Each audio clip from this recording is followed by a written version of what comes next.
All right, folks, welcome back to Little Things Are Big Things podcast. We are talking this week about the idea of recovery, and Tim's connection activity is going to talk to us about gamification and how that can help our students try harder in class. Go ahead, Tim. Tell us what gamification is all about.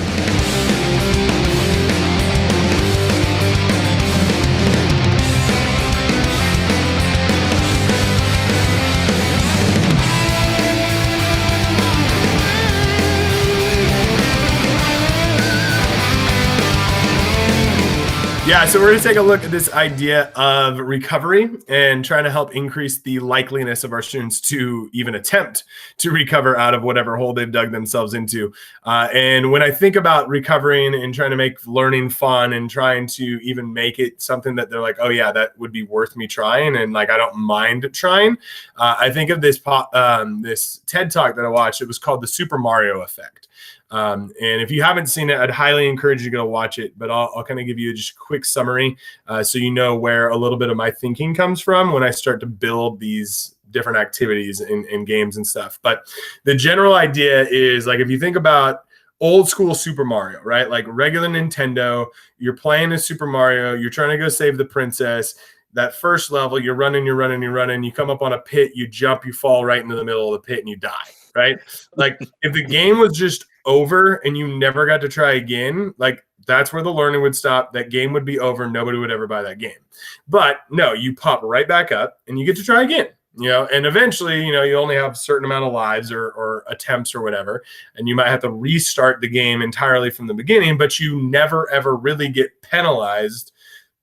Like nothing majorly goes wrong for you, right? So you can just keep trying and keep trying and keep trying and keep trying. So he had this idea, is like, how did we as like young, kids, like play this game for hours and hours and hours and never actually win, right? Like we played it for hours before we finally got to level 8 and then got beat and had to do it all over again. And then and correct me if I'm wrong, like even if you beat it, doesn't it just start over again? It does, and it goes into a harder variation of it, right? Like I think all the turtles turn into like those little black shell dudes, right? But yes, like you save the princess, the game is over, and it's like, hey, let's do it again, right? And it's like, let's just make it harder, and you just keep going.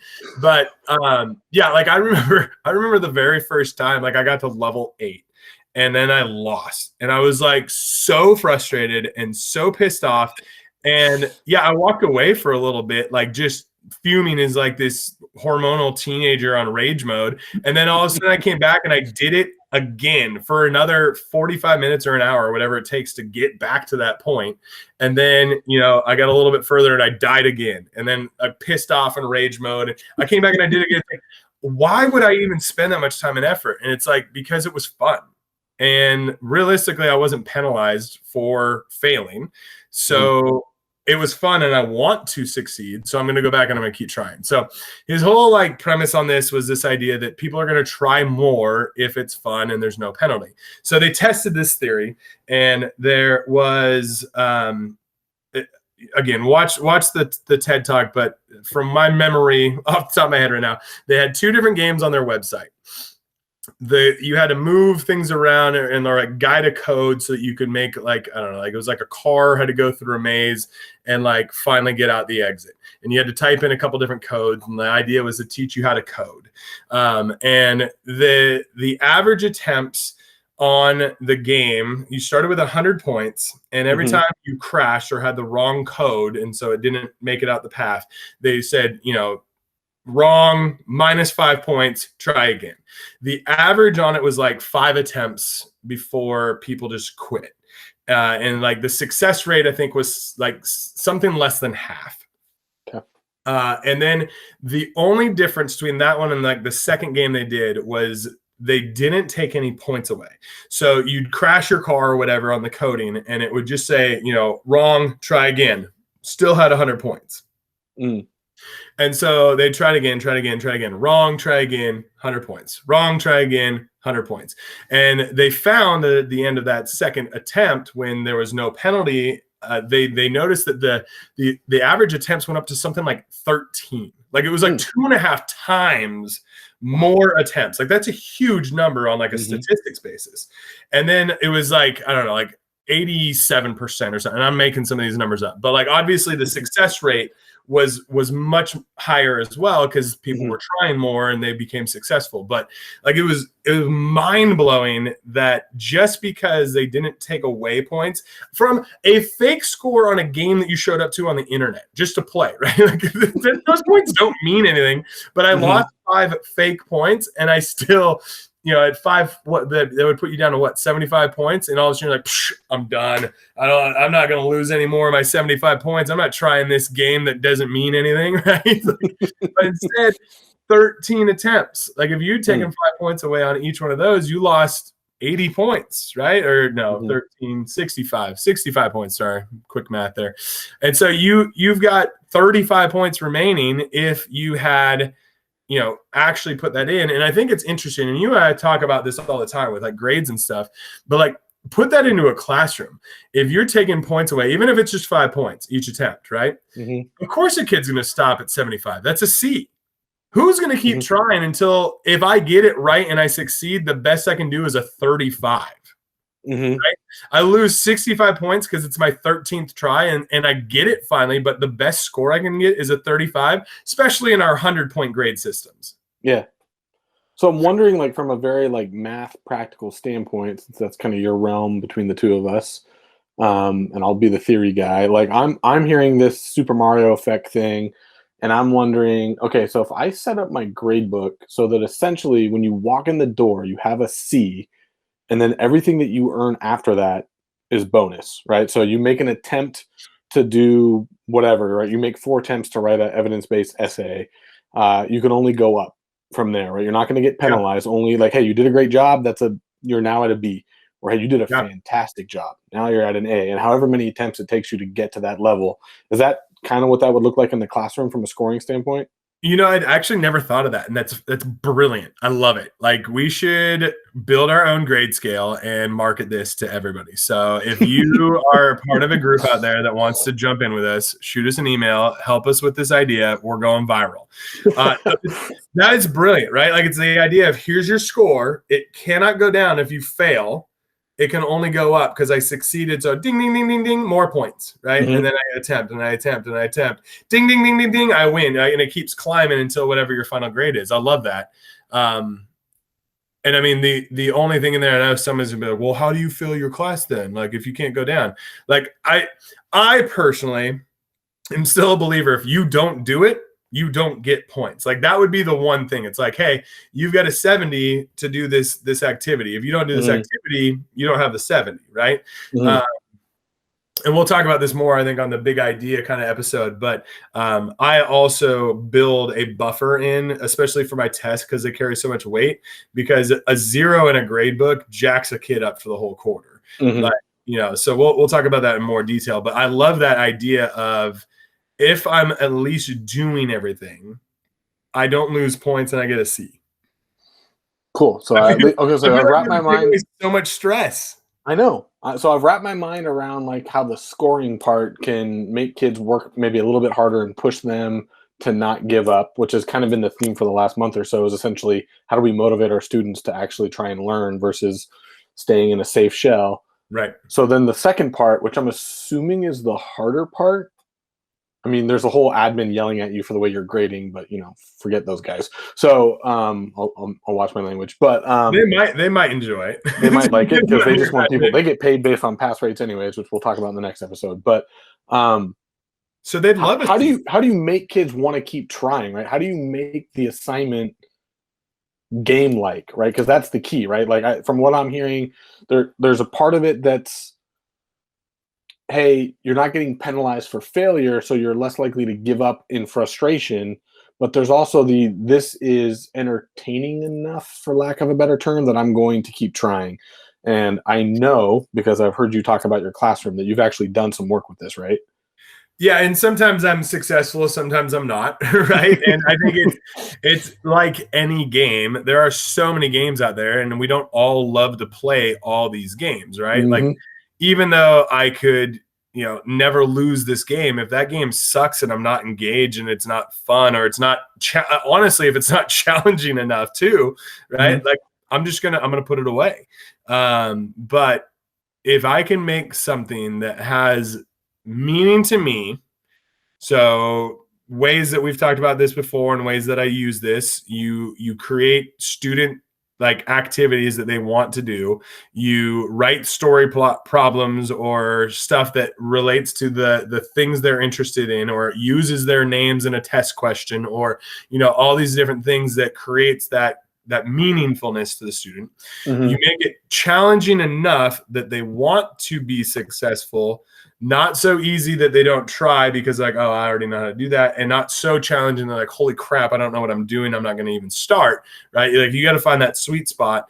And that, that's kind of like the level up idea, right? So if you can build level 1 and then build level 2 and build level 3, like awesome. Hopefully by the end of the school year, you're doing some pretty complicated stuff and they're really in on it and you've built momentum. So a couple things that I do just on a regular intermittent basis, right? 3 truths and a lie. Love that one. It's more of a warm-up kind of a thing. So it's a simple game, right? It's this idea that on the board, 3 of the things on the board are true. 1 of them is not. And we've talked about this as a connection activity and sharing things about us, having the students share things about themselves, but you can do this academically as well. So like if I was an algebra 2 teacher and I was doing quadratic equations or something, like I could have 4 graphs of functions up on the board and 3 of them would be quadratics and 1 of them would not be. Identify which is the false one, right? And so it's like kind of your warm up and engagement to go in. Or it could be an exit slip, kind of an idea, similar type thing. Kind of check student understanding. You can use that 3 truths and a lie. That one's good. Kahoot and or GimKit. I think both of those are great ways to kind of gamify things. And then if the project allows, and this doesn't happen very often, actually legit let the students build a game. And so like I'm actually in the middle of a statistics project right now. And so my favorite part about statistics is Las Vegas or sports betting, or sports in general, right? Like statistics are all over the place when it comes to gambling and when it comes to athletics and things like that. So what I've done is after we did some of the basics, the final part instead of a test for them here is you have to take all you know about counting and probability and expected values and stuff and come up with a game that you're going to then challenge your classmates to play, and then you are going to play your classmates' games, and I'm going to reward, and I'm going to do a pizza party because it's the end of the year and it's fun, and I want pizza.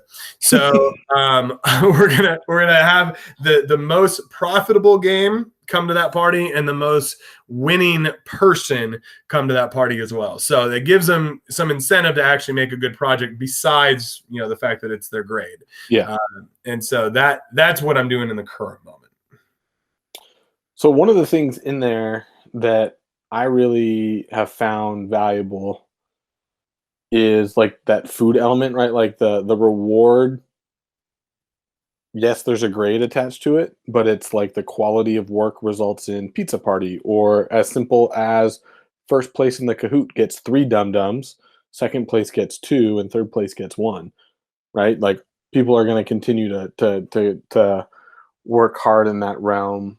So I love that you do that. I think that's like an obvious idea, and I love the game idea, and I can just see you with all the stats and playing all these games and having a great time with your kids. So man, I really like this. I think there's like this almost feels like, I know it's technically our connection activity for this week, but I feel like this little idea of the Super Mario effect, if you like really thought through how to apply this on like a macro scale, I feel like it could completely revolutionize the way a classroom works. Right. And like, I think that's one of the ultimate goals of this dude that's doing, like, had done the TED Talk. And I'm trying to remember, because there's another guy I watched too that's got some hilarious YouTube videos, but like they like do these crazy science experiments on like, YouTube videos, and are like, hey, this is what makes this fun. And like all of a sudden learning's fun and people watch it. They're not required to watch it. They're not getting graded, but they're learning stuff because it's fun. Yeah, for sure. So that guy's name, I looked it up while you were chatting about him because I'm going to watch it when we're done here. But it's Mark Rober, it looks like. So for those of you who want to go out and find that. And then something that you just said reminded me of a kind of a funny story. You were talking about like kids having fun and like being able to watch a video. We were doing our connection activity for this week in hybrid learning was this. I stole it from another teacher in school. Jukebox whip around, where the kids like pick up their 2 favorite songs and they play it for like 35, 45 seconds, and then you go to the next kid. And this one kid's song, the lyrics were hilarious. They were talking about went to college when I could have just been on YouTube, right? Like watching all the videos on YouTube to learn stuff and never had all this debt. I was like, man, what a fantastic song in so many ways. It was hilarious. So, yes, definitely. Right. That's a thing for teachers to think about too, right? We are competing with other mediums that are a little more entertaining than we are if we keep doing things the way they've always been done. Dude, okay, you just made me think of something that happened this morning, and I was like, my soul was crushed. I was so excited. I came in. We're basically done. So my first period class is a credit recovery restart class. So we've got, I don't know, it was probably like 25 kids that literally did not come to a single class for first semester virtually, did not do a single assignment, right? And so they've got 0 on the grade book. This idea of recovery, right? How do we help these students recover? And so they were like, all right, we'll put them into a restart. We'll have them back because we were able to come back in person at least on a hybrid model. And so we're like, all right, you're going to be in person for second semester, but you're going to learn first semester's content, and then you're going to take the second semester over the summer.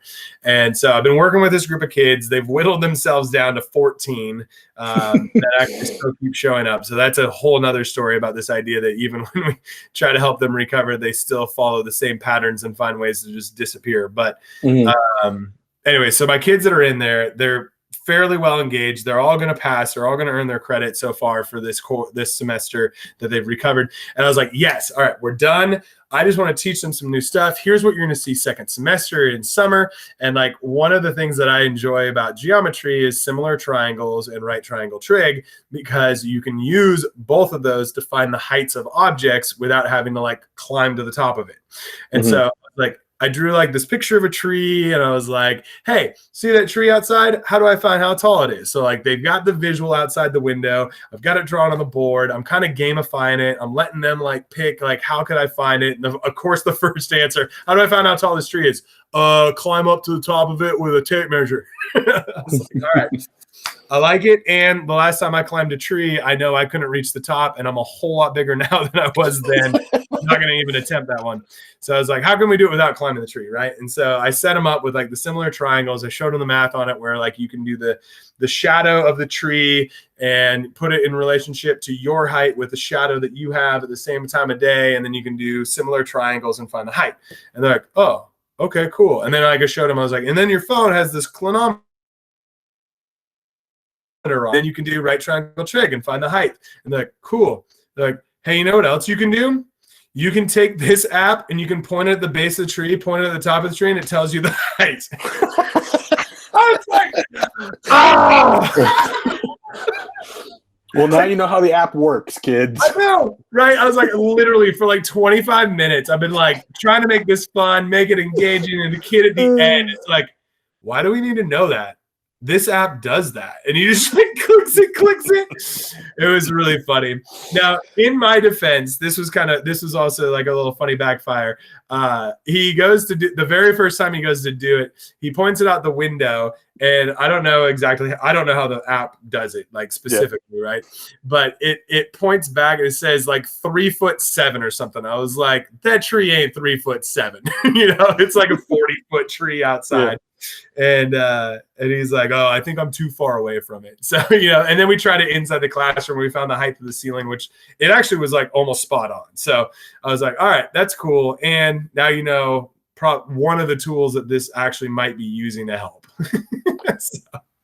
Well, I know it's too late, but like the turnaround on that is the person who's making money on that app knew how to do the math that you were just talking about. Right? Like no, I totally explained that. I was like, okay, you need to understand the why and how, so you can create the next coolest thing that everybody pays you so they don't have to figure it out. Right. And most of them are like, I don't really care.